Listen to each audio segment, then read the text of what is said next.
It was scavenger hunt weekend in Athens, so there's a lot of UGA recruiting talk to cover. Let's bring on Jake Rowe from Dawgs HQ. Jake, such a busy weekend. You guys did a heck of a job covering it all, but what was your biggest takeaway? What did you learn from this scavenger hunt weekend?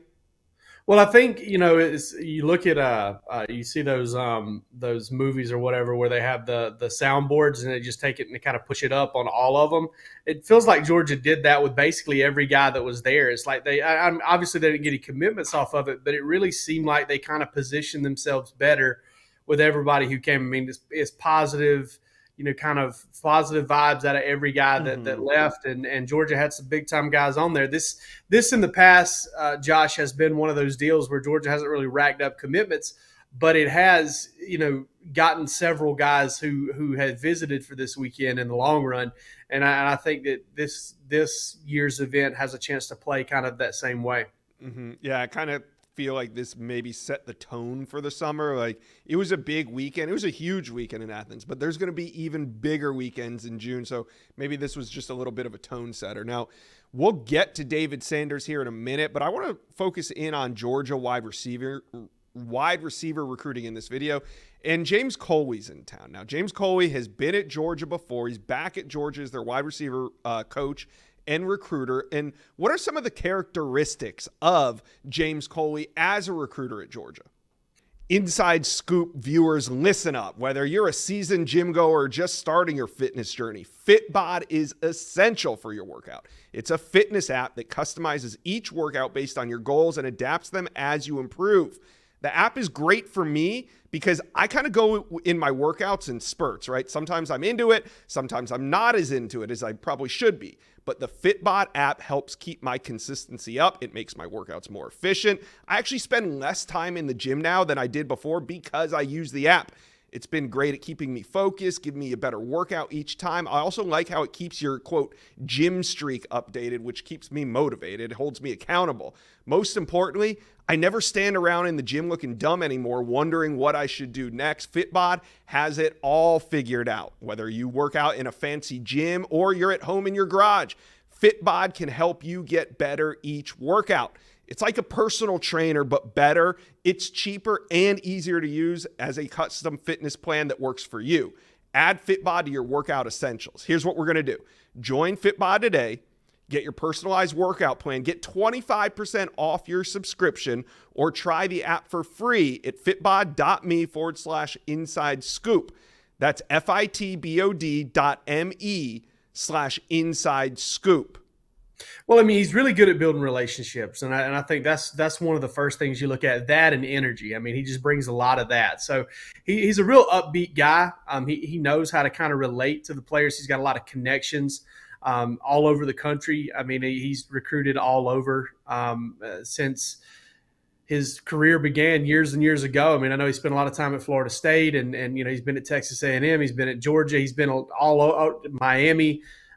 Everywhere he's been allowed to kind of recruit the South Florida area where he does really well, but he also does a good job of branching out. And so he has done a phenomenal job, I think, of kind of picking up where Brian McClendon left off and maybe identifying some other guys that he can give him a good chance for. All right, let's dig into some of these wide receiver targets on Georgia's board right now. You got Travis Smith, you got Marcus Harris, you got CJ Wiley and Phillip Bell. Talk me through a little bit of this. Who do you think Georgia's main priority is right now? How many do they want to sign, and who do you feel they're in a good shape with? They got Thomas Blackshear in the fold right now. I would say they would try to get three more, at least three more. They would love to have those two in-state guys, Travis Smith and CJ Wiley. CJ Wiley is a guy who is just rising up Georgia's board. I think he's going to rise up everyone's board in the coming weeks and months. He's had a really good spring. They're in it big time for Talon Taylor, the kid out of Illinois. So I think that they're really in the mix for him.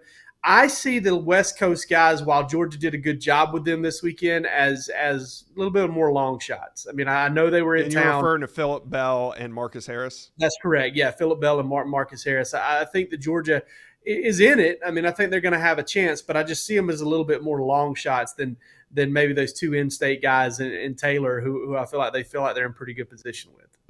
All right. Well, let's get to the big man himself, David Sanders, the #1 offensive tackle in America. He's been taking visits all over the place.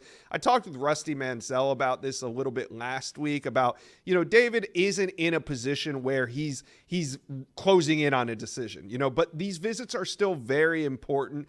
What are your thoughts on where Georgia stands with David Sanders coming out of this most recent trip to Athens? Man, this was a Georgia-Clemson battle at one point. Tennessee and Ohio State have kind of thickened things up. Man, there's just a lot of punches to be thrown, I feel like, in this recruitment left. And I think the one thing that Georgia really has on its side here is the fact that they got David Sanders on campus this past weekend. A couple weeks, they're going to get him again. Mm-hmm. And sometimes that boom, boom right there can really kind of, get some relationships going. It can kind of give you some momentum. Now, with that said, I would still probably take the field as of right now, just slightly over Georgia, but Georgia's definitely in this one, and I'm really interested to see kind of how getting this visit, the proximity of this visit to his official visit, how that really plays out. Yeah, and I'm not ready to count out Georgia for David Sanders, and I do think that heading into this weekend, they were starting to slip a little. When you talk Ohio State, you talk Clemson, you talk Tennessee, but him tapping back in with the Dawgs over the weekend, I got them right in that top group still. So we'll just have to wait and see. How hectic is official visit weekend going to be? Is Georgia going to prioritize a lot of June visits, or are they going to hold off and try to get some of these guys in the fall? Oh, they definitely want to prioritize June visits, 100%, and it's going to be kind of every weekend that they can. It really seems like they want to get them in as early as they can. It's not one of those deals like I believe is at Clemson where they try to get them all in one weekend. Right. But it's going to be, what I want to say, it's May 31st, that weekend, and then there's the 7th, and then there's the 14th. I think those three are really massive for Georgia. Yeah, and like I said, there was so many big names on campus. We only hit the highlights. You guys go check out Dawgs HQ. They do an incredible job of covering all things, not just recruiting, but also football. Go check them out, Dawgs HQ. Jake Rowe, appreciate you taking a little bit of time to stop by the Inside Scoop Talk Georgia Recruiting. Anytime, dude. Well, you've made it to the end of today's video, but there's hundreds more videos on the On3 Recruits channel for you to check out. And also, while you're here, hit subscribe.